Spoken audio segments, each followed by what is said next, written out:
Hi. Hi everyone, so my name is Mathieu. I'm doing a PhD in Montreal with Miguel Anjos and Andrea Lodi, who are my two supervisors. And today I want to talk to you about a project that I've been working on for the past few months. That's called Tulip. It doesn't mean anything special, it's just a flower. I like that kind of flower, so it has IP for interior point. So Tulip is essentially an interior point solver that I coded. And the main feature that I want to advertise here today is the fact that it has an abstract linear algebra, and I'll come back to it afterwards. Just before I start, I'd like to get a sense of how much details I should tell you about interior point and stuff. So can you please raise your hand if you're familiar with optimization, linear programming, interior point algorithms, homogeneous self-dual embeddings? Okay, amazing. Great. So I'll try not to dive in too much into the algorithmic details, because that's something that you can find in some references. And I'll try to focus more on the Julia part and the specifics of this. All right. So first, why should we look at linear programming? Linear programming is essentially linear objective, linear constraints, and instanted from non-negative variables. So that's generally how you will frame your problem, which is called a primal. And if you're familiar with LPs, you know that there's also a dual problem that I represent in red, that essentially is like some sort of an equivalent problem, but not exactly the same. And interior point methods will work on both these problems at the same time. Okay? So LP has been around for about 70 years. You can classically solve LPs with either the simplex algorithm or an interior point method. These are the most two classical methods. There are other algorithms you can use, but I'm not going to focus on that. And LP is important because it's essentially used in a huge number of problems. So I'm personally involved with mixed integer linear programming, where you essentially solve sequences of LPs. If you've ever worked with decomposition method like Dancy-Wolf decomposition or Bender's decomposition, you alternate between solving LPs. If you're doing polyhedral outer approximation for, say, conic optimization, you're going to solve LPs. If you're doing cut and plane methods, probably you end up solving LPs, and so on and so forth. So it makes sense to look at LPs and to try to solve LPs fast. And this is essentially what I try to do. I take an LP, I try to solve it as fast as possible. So in a nutshell, this is your linear problem. So the feasible region is in blue, and you try to go as far as possible in the direction of the arrow. So the simplex algorithm works by going from extreme point to extreme point. So you move. Each move is called a pivot. It's very cheap to make a pivot, but you can need a lot of pivots before you solve the problem. So this algorithm was proposed by Dancing in like the 1940s, and it's been implemented ever since. The other approach is called an interior point algorithm. So you start in the interior of the region, hence interior point, and you make a sequence of jumps. So you go from the first point to the next point, and then another one, and then another one. Each of these moves is extremely expensive compared to one iteration of the simplex algorithm. But the nice thing is that you only need a handful of them. Typically, you're going to need 30 iterations in order to converge and solve the LP to optimality. So interior point algorithm is essentially all about how do I compute this direction here? So how do I go from my current point to the next one and to the next one and so on? And so the purpose of my talk is going to try to explain how you can compute this as effectively as possible. Okay? All right. So I'll just give you a bit of background on interior point to set up a few things about linear algebra. If you don't care about interior points, you don't have to listen too much. Just look at the colors and the plots. So this is the LP. Okay, so the optimality conditions for that, I write like this. So it's a system of equations. Basically, you have primal feasibility, first line, and dual feasibility, something weird that is called complementary slackness. That tells you that the variables times its reduced cost should always be equal to 0 at optimality. And the fact that your primal and some of the dual variables should be non-negative. And coming back to the figure that I showed you before, Essentially, primal simplex will satisfy the first three all the time and only give you a non-negative S dual variable at optimality. Whenever you end up with S non-negative in the primal simplex, you stop because you just proved optimality. Interior point methods will keep primal and dual feasibility, but will only satisfy slackness at optimality. So in fact, in practice, you don't even satisfy this at every iteration. You only get it at optimality. But that's roughly how you could think about it. So very briefly, the main paper was written in 1984 by Conor Carr. Then there's a very famous paper from 1992 that essentially gives you the basic framework that is underlying probably 90% of interior point implementations in linear programming. So that's called the predictor corrector algorithm of Merotra. And I'll make a few references about this. And in 1996, there was an algorithmic innovation that was proposed by Gonzo that is called multiple centrality corrections. If you're familiar with interior point, you might recognize some of these. If you're not, don't worry, I'm just putting your pointers if you're interested. So the reference textbook is a book of Wright. And if you want a more recent survey that also tells you a bit about algorithms and more recent development, you can look at the survey by Gonzo. As far as software can go, pretty much any LP solver should have an interior point algorithm implemented. So any commercial solver will have that usually under the designation barrier. So if you do Cplex barrier or Gurobi barrier, you're essentially doing primal dual infeasible interior points. And then open source software also has interior points implemented, such as CLP or GLPK, although CLP and GLPK do not have a very high performance interior point. CLP is mainly a simplex algorithm, and they added an interior point afterwards, but they're not the best algorithms and implementations you could find. OQPE is a solver that was written by Wright, I think in the 90s or early 2000s. That's written in C++ that aims at doing essentially what I do, but in C++ and as of 15 years ago. So I don't think it's really developed anymore. I don't know if many people use it. My understanding is that most of its code base has been integrated within the PIPS solver that does parallel interior points. And there are a couple of others like PCX and HOPDM. These ones are written in Fortran. I don't think the code is completely open source. But if you like Fortran, you can look at this. I have, it's Fortran.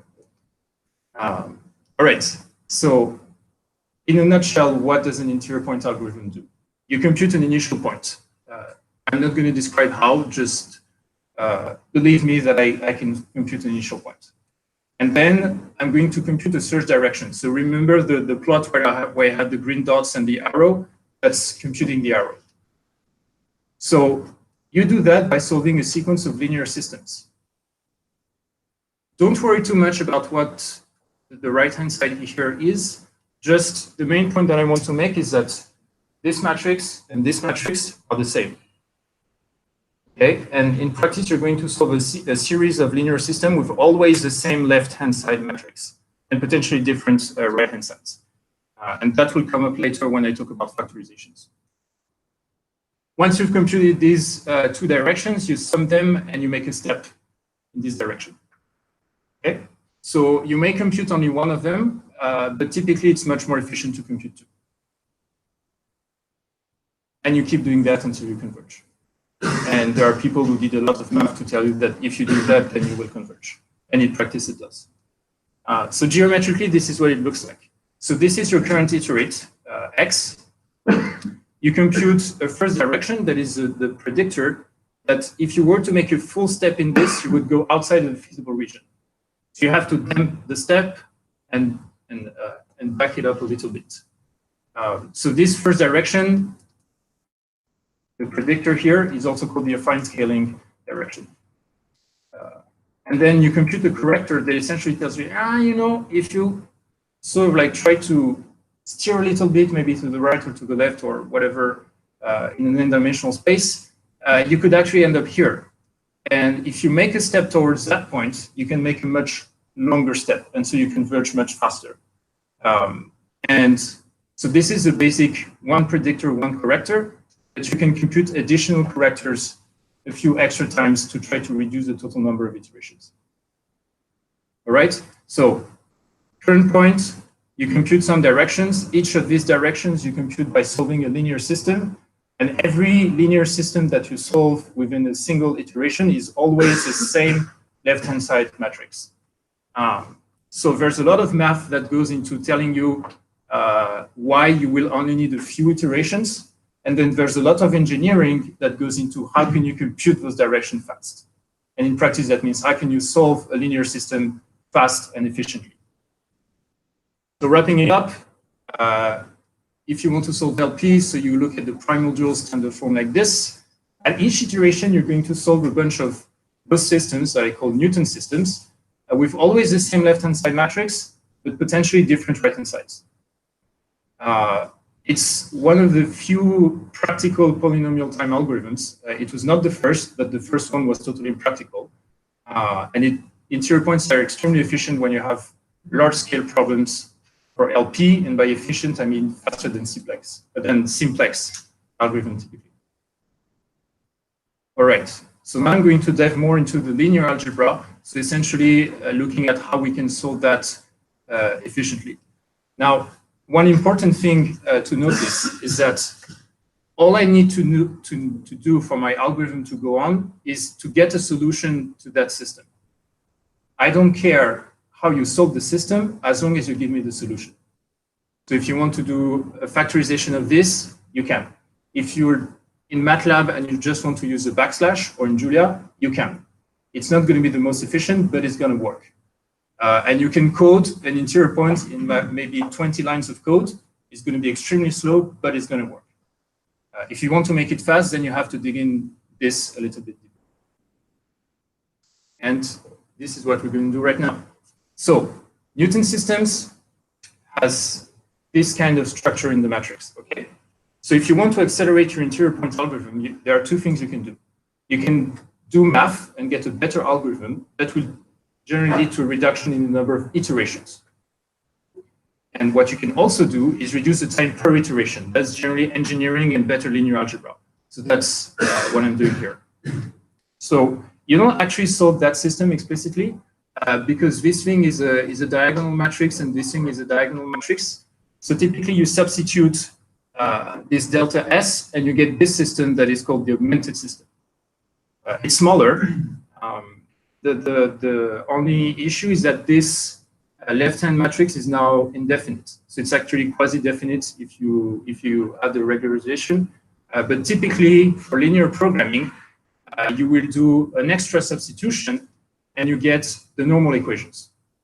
So essentially you pivot out this diagonal block and you end up with this positive definite matrix that is here.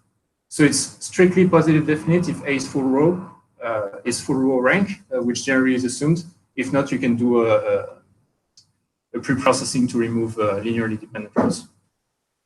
So A theta A transpose, which is a matrix of the normal equations, is positive definite. If it's positive definite, you can compute a Cholesky factorization. And you can specialize that Cholesky based on the structure of A. So why would you want to compute a Cholesky besides numerical stability and others? Well, you only need to compute a factorization once. And then you can solve that system with as many right-hand sides as you want. You don't need to recompute the factorization. So at each iteration of the interior point, you're going to spend a lot of time computing this Cholesky, and then you're going to do subsequent back solves during that same iteration that are going to be very cheap, because they're just going to be some triangular substitutions.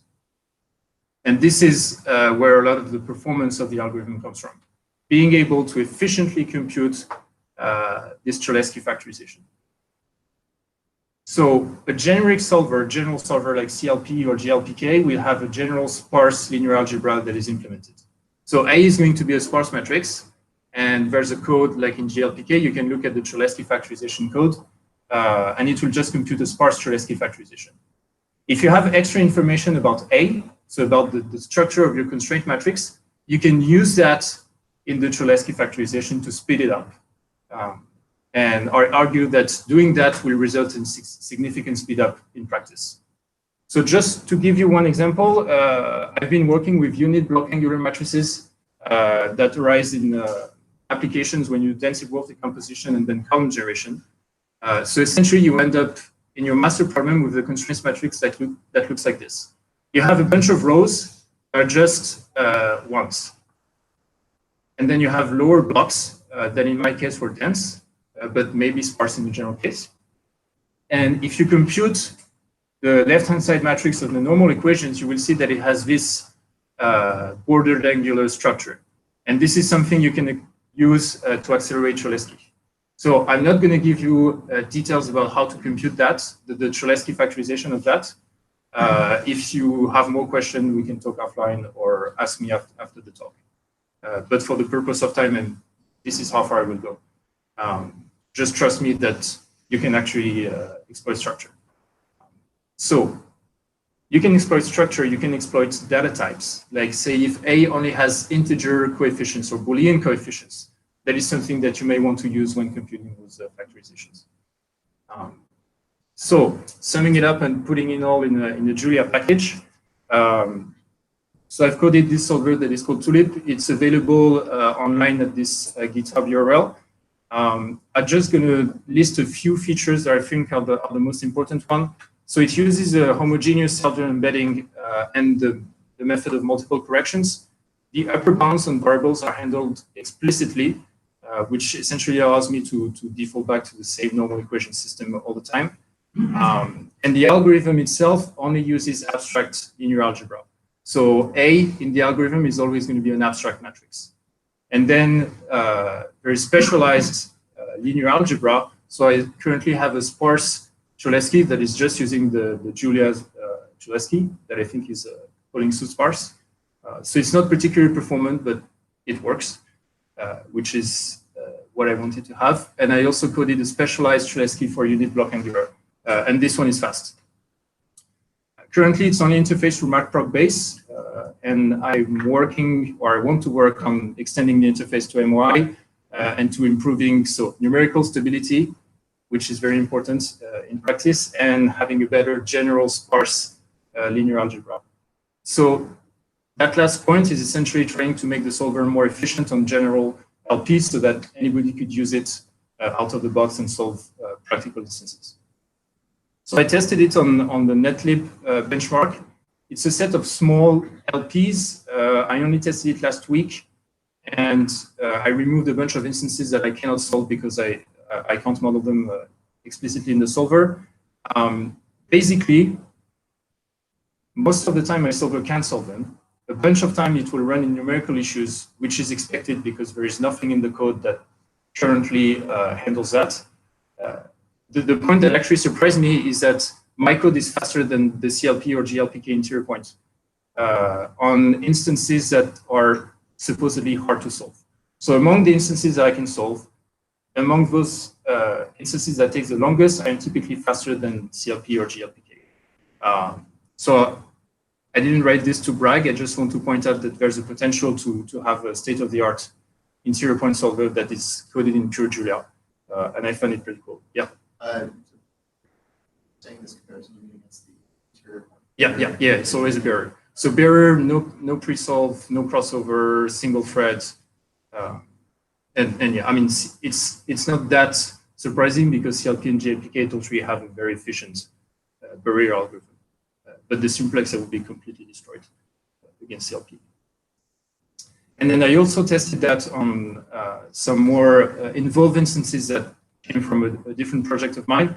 There are column generation-based instances.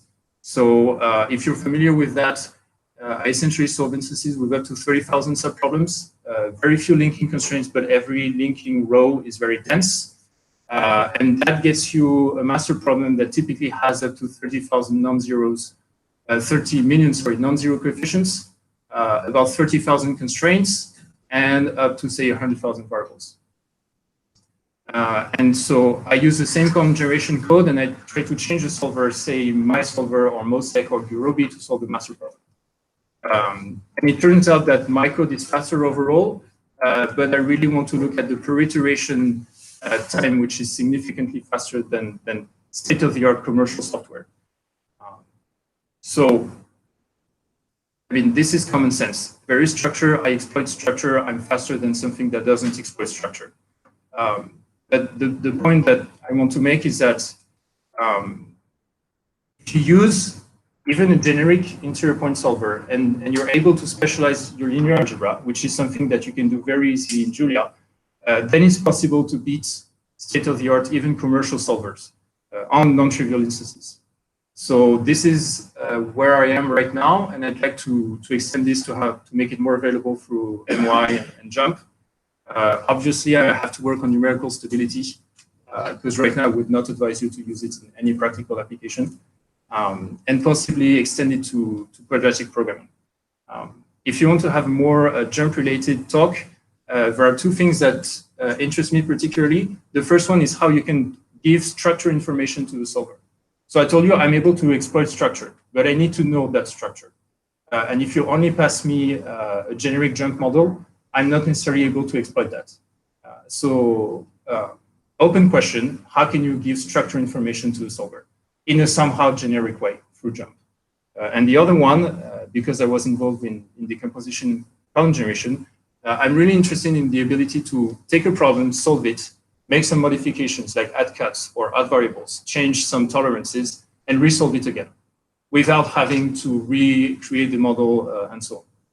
And do that, of course, efficiently. So if these are of interest to you, please come in and let's chat in the next few days. That's it for me. Thanks.